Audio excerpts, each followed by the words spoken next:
శాంతి అని వాళ్ళ brother 1.5 crore red హ్యాండ్గా పట్టుకున్నారు. ఈరోజు మీరు చూస్తే ఇక్కడ విజయసాయిరెడ్డి, అనిల్ యాదవ్, సునీతారెడ్డి వాళ్ళ టేపులు మీకు ఇస్తాం, మీరు ఇంటే మీకు ఒక ఐడియా వస్తుంది. ఎంత వాళ్ళ జోబీ సంస్థ మారిగా తయారైపోయింది ఎన్నికల కమిషన్, వాళ్ళ ఆఫీసు మారి తయారైంది. ఇక్కడ రావడం, ఒక కాగితం ఇవ్వడం, వాళ్ళే ఫోన్లు చేయడం, వీళ్ళపైన యాక్షన్ తీసుకోండి, వీళ్ళపైన యాక్షన్ తీసుకోండి చెప్పడం, మనుషులు పంపిస్తున్నాం, రేపంతా లా అండ్ ఆర్డర్ సమస్యలు క్రియేట్ చేస్తాం అని చెప్పే పరిస్థితికి వచ్చారు. మొన్నే మీరు చూశారు కేకే శర్మ, ఆర్ఎస్ఎస్ వర్కర్, ఆయన్ని కేకే శర్మని వెస్ట్ బెంగాల్ పంపించారు. అక్కడ అందరూ అపోజ్ చేస్తే తిరిగి మా దగ్గర పంపిస్తారా? లేదు.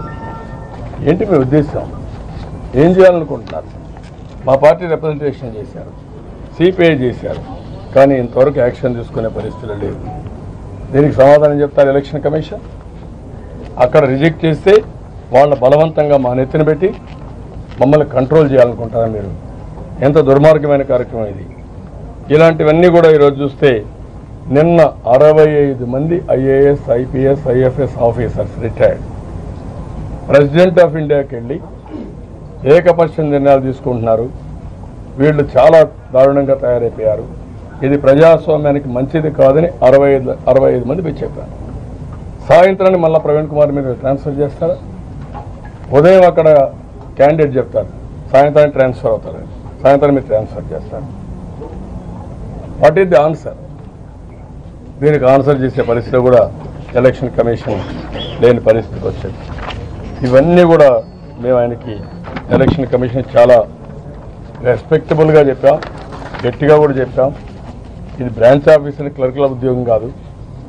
ఏది న్యాయమో ఒక వ్యక్తి అధికార దుర్వినియోగం కోసం ప్రధానమంత్రి చెప్పాడనో బీజేపీ చెప్పిందనో, ఈరోజు కూడా బీజేపీ ఒక స్టేట్మెంట్ ఇచ్చారు, ప్రధానమంత్రి ఇచ్చాడు, కేసీఆర్ జగన్ మాతో ఉంటారు, మేము కలిసే ఉంటాం అని చాలా స్పష్టంగా స్టేట్మెంట్ ఇచ్చాడు.